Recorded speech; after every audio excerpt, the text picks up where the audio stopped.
জলসা পরিবারে এই নায়ক নায়িকাদের মধ্যে এত ভালো আন্ডারস্ট্যান্ডিং আছে না, সেটাই আমি দেখাবো। কি করে দেখাবি?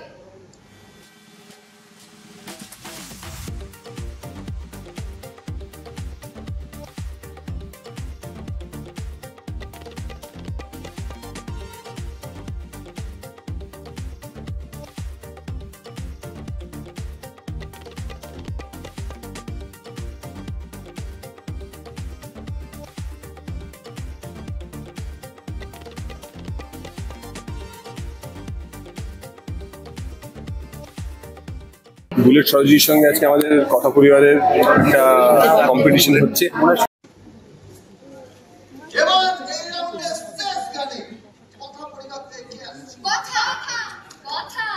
আজকে আমাদের বেসিক্যালি কায়দা কানুনে 3 জন নতুন মেম্বার রিক্রুট হয়ে গেল, কথা, জুনি আর ঋতু। বেসিক্যালি আর কিছুই না, Gobardanga is gradually taking over Guhabari, আর কিছুই না। আর এই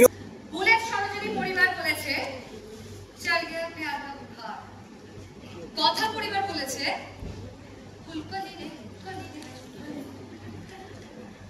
আমরা শুনবো এবার সঠিক গান কোনটা। আমি জানি এটা শো এর ক্ষেত্রে হলে পরে হয়তো খুব ইন্টারেস্টিং হবে, যে শো এর মধ্যে মাল্টিভার্স, যে হয়তো কোনো একটা এপিসোডে কথা এরই বুলেট সরজি যেতে গেছে বা অন্য কোনো সিরিয়ালে যেতে গেছে। মাল্টিভার্স হলে ইন্টারেস্টিংও হয়, বেশ মজাও হয়, এবং চরিত্রগুলোর আদান প্রদানগুলো অনেক রকম ভাবে চেঞ্জ হয়ে যায়, খুব ভালো লাগে দেখতে।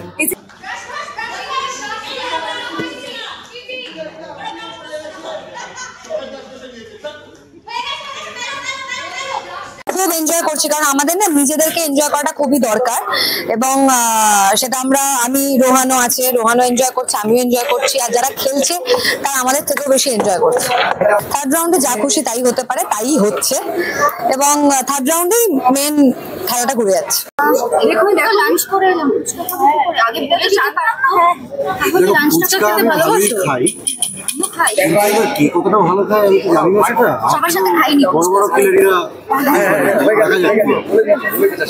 সবাই পরিবার প্লিজ।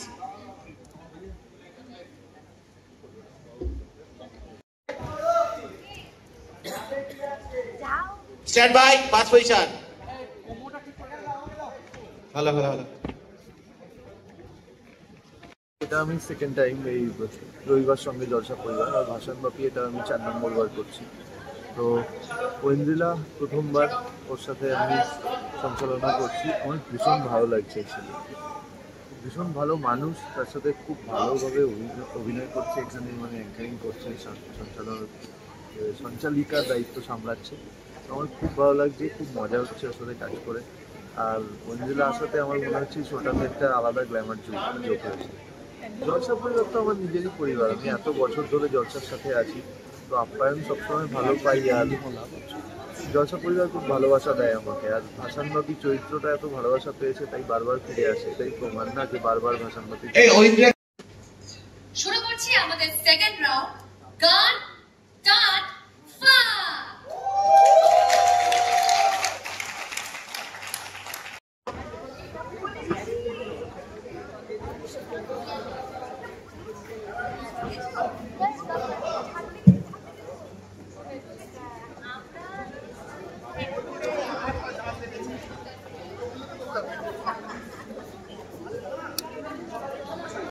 একটু বেশি করে পুর দিচ্ছি, কারণ যাকে দিচ্ছি তার জীবনে একটু পুরের অভাব ছিল।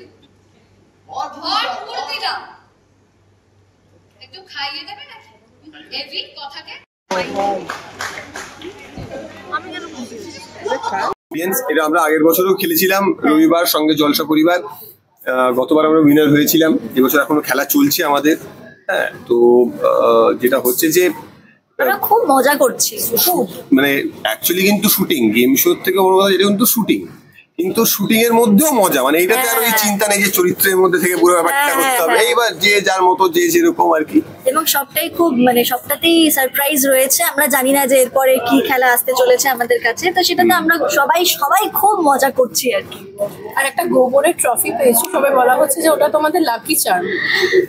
গোবর তো আমাদের জন্য না না অ্যাকচুয়ালি তাই, গোবর দেবী যেমন লাকি চার্ম সেরকম ওই ট্রফিটা আমাদের লাকি চার্ম হয়ে গেল, কারণ শুরুতেই এসে আমাদের উল্টো দিকে বুলেট সরোজিনী ছিল, তো ওরা এসে শুরুতেই একটা উইনার ট্রফি বলে আমাদেরকে একটা গোবরের ট্রফি দিল।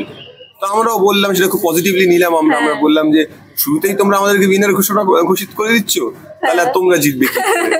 তো দেখা যাক কি হয়, এখন আমরা ফার্স্ট রাউন্ডে এগিয়ে আছি, তারপর কি হয় দেখি। কথা যে এত ভালো কাপড় কাচতে তুমি জানতে?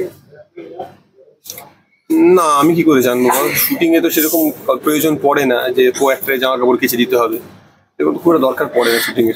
একদিন দারুণ মুভি বললে তখন নিজেকে বললে দেখি হ্যাঁ প্রফেশনাল বলছিলে। হ্যাঁ প্রফেশনাল ধুবি এই কারণেই বলছিলাম, কারণ আমি দীর্ঘদিন একলা থেকেছি, দীর্ঘ 5 বছর 6 বছর একা থেকেছি আমি, এবং যখন একা থাকতাম তখন সব কাজ নিজেকেই করতে হতো, জামা কাপড় কাচাটাও নিজেকেই করতে হতো, সেই জন্যই বললাম যে প্রফেশনাল ধুবি। তুমি কি ভাবলে?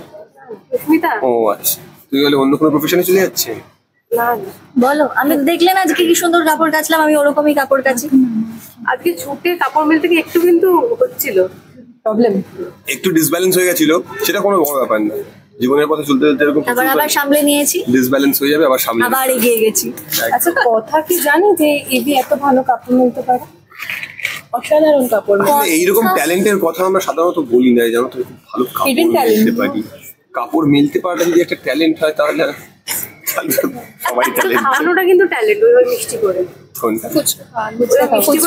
খাওয়ানোটা কিন্তু দেখো, ফুচকার সঙ্গে একটা প্রেমের যোগাযোগ দীর্ঘদিন আছে, মানে ফুচকা খেতে খেতে প্রেম, ফুচকাওয়ালার দোকানের সামনে প্রেম, বা এরকম বিভিন্ন জিনিস যে ফুচকা মানে খাওয়ানো নিয়ে প্রেম, সবকিছু মানে ফুচকার সঙ্গে প্রেমের একটা নিবিড় সম্পর্ক রয়েছে। তো সুতরাং যখনই ওই ফুচকা নিয়ে কোনো কিছু আসে তখন তো প্রেম, ভালোবাসা, রোমান্টিসিজম মনে হবে। একদম। Anything else? লাস্ট আমরা আরেকটা ইভেন্টে খেয়েছিলাম যখন আমরা তেঁতুল পাতার বাড়িতে গেছি। হ্যাঁ, পয়লা বৈশাখের সময় খেয়েছিলাম, সেই সময়ও তোমরা প্রচুর ভিডিও দিয়েছিলে, আজকে আবার সুযোগ পেয়ে গেলে, এবং প্রত্যেকবারই দেখা যাচ্ছে যে ফুচকাওয়ালা ফুচকা বানাচ্ছে, কিন্তু মহারানীকে একদিন ফুচকা খাইয়ে দিতে হবে, আবার নিজে খাবেন না। না, এটা ফুচকাওয়ালার সঙ্গেই আসে একজন লোক যে খাইয়ে দেয়, সেটা আমি, সেটা আমাকে নিয়ে আসে, যে খেতে চাইছে না নিজে হাতে আপনি খাইয়ে দিন। সবাইকে খাইয়ে দাও না কথাকে খাইয়ে দাও? এবার সেটা তো বলো না, এটা স্পেশালি ফর কথা বলো। ও শুনতে চাইছি, বলে দাও। কথার জন্যই তো, কথার জন্য স্পেশালি ফুচকা খাওয়ানো। আচ্ছা, কোনো কমপ্লিমেন্ট দেবেন না আবার? আজকে ও দেখো লাল হলুদ পরে আছে, আমি কমপ্লিমেন্ট দিতে চাইলেও দিতে পারবো না, লাল হলুদ পরে আছে, কমপ্লিমেন্ট দিতে চাইছি। ঠিক আছে।